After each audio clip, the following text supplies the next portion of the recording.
Lahat tayo gusto magka big bike.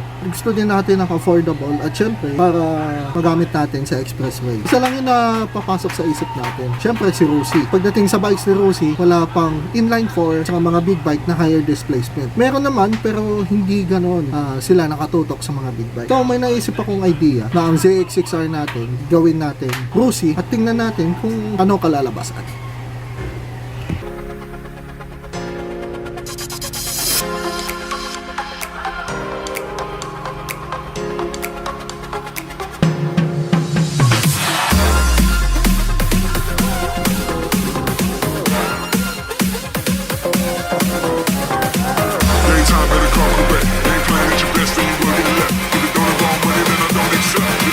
Money that I don't accept.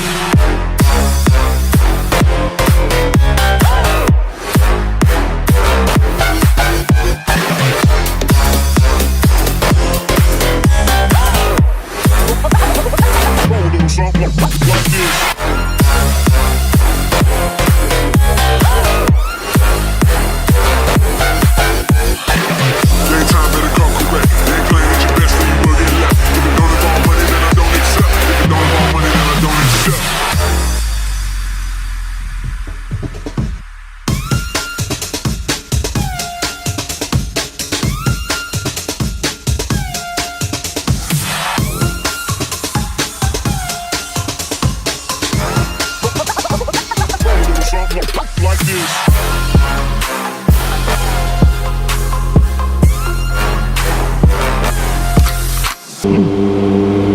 So ngayon lang napansin no, yung front cam natin hindi ganun kaayos. Hindi masyadong tutok sa atin. Ayusin pa natin yan. So ayan yun na mga lods. Chinecheck ko din naman yung memory card tsaka yung battery life nya.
So yun na nga yung front cam natin. So talagang kailangan ma-reinforce natin to no? So tinest ko lang naman din siya sa high speed. High speed.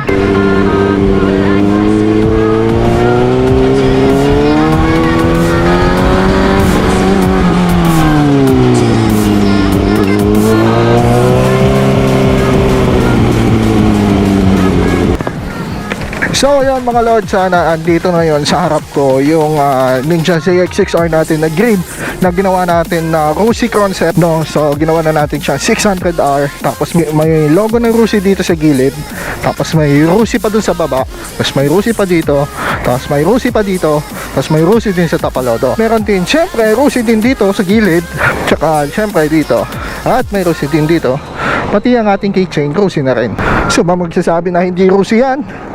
Yeah, ang mga nabago dito, tinanggal ko na yung clear ko dito na visor. Dati may RFI dito, pinatanggal ko na din. Tapos pinasmoke ko siya.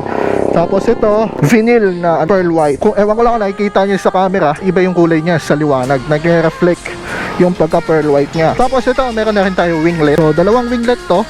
sa gilid.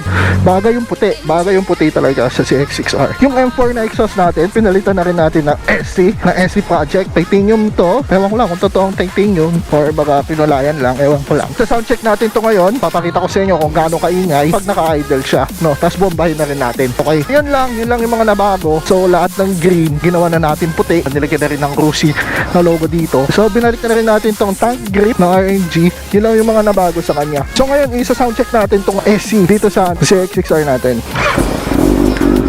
Kung maririnig nyo siya in person, no, medyo malalim na siya na maingay. Hindi siya matining, hindi rin siya ganun ka sakit sa tenga. Once na umabot na sa high rev, talaga maingay siya. Bombay natin.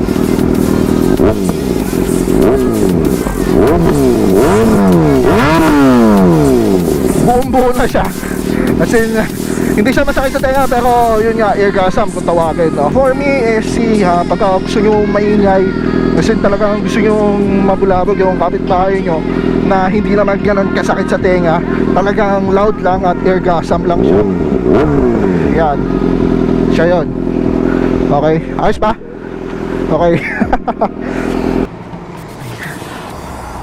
Yan, so habang nag-hyperlap yung video na to, no, konting kwentuhan muna tayo. Kaya ako ginawang puti ito. Gusto ko kasi na makita kung ano yung itsura niya pag pininturahan siya ng kulay puti. Isa na rin advantage yun pagka nagpa-decal ka, yung gusto mong kulay na para sa motor mo, magagawa mo. Ang kinagandahan doon, madali matanggalin. Tanggalin mo lang, and then yun, pwede mo na siya i-rehistro. Sa negative side naman, may kita mo yung mga kanto, may mga nakaangat, may lumolobo. So hindi talaga maiwasan yun pag sa magpapatap ka. Actually, ang price ng pagpipintura ay same price nagpagpapa-full wrap ka ng isang motor. Para dito sa motor na to at saka yung sa mga dati kong naging motor, syempre kinakanvas ko kung ano yung presyo ng pagpipintura at magpapa-full decals. So isa rin sa naging decision ko na gawing Rusi siya, dahil pagka ikaw ay sa kalsada, gamit mo to, so marami ang tatanong sa'yo kung Rusi yan o hindi. To cut the story short, gusto ko talaga maging maangas yung motor ko. That's it. So sa ingay na to, masasabi ko, hard turner talaga tong bike na to. Sa ingay pa lang, talaga mapapansin na. O, bomba. Sige, bomba. O, diba? Ikaw, bomba.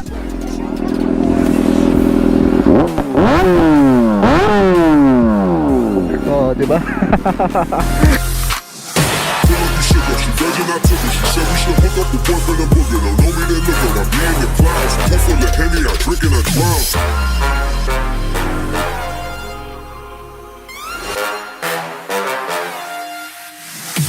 Daytime better come correct.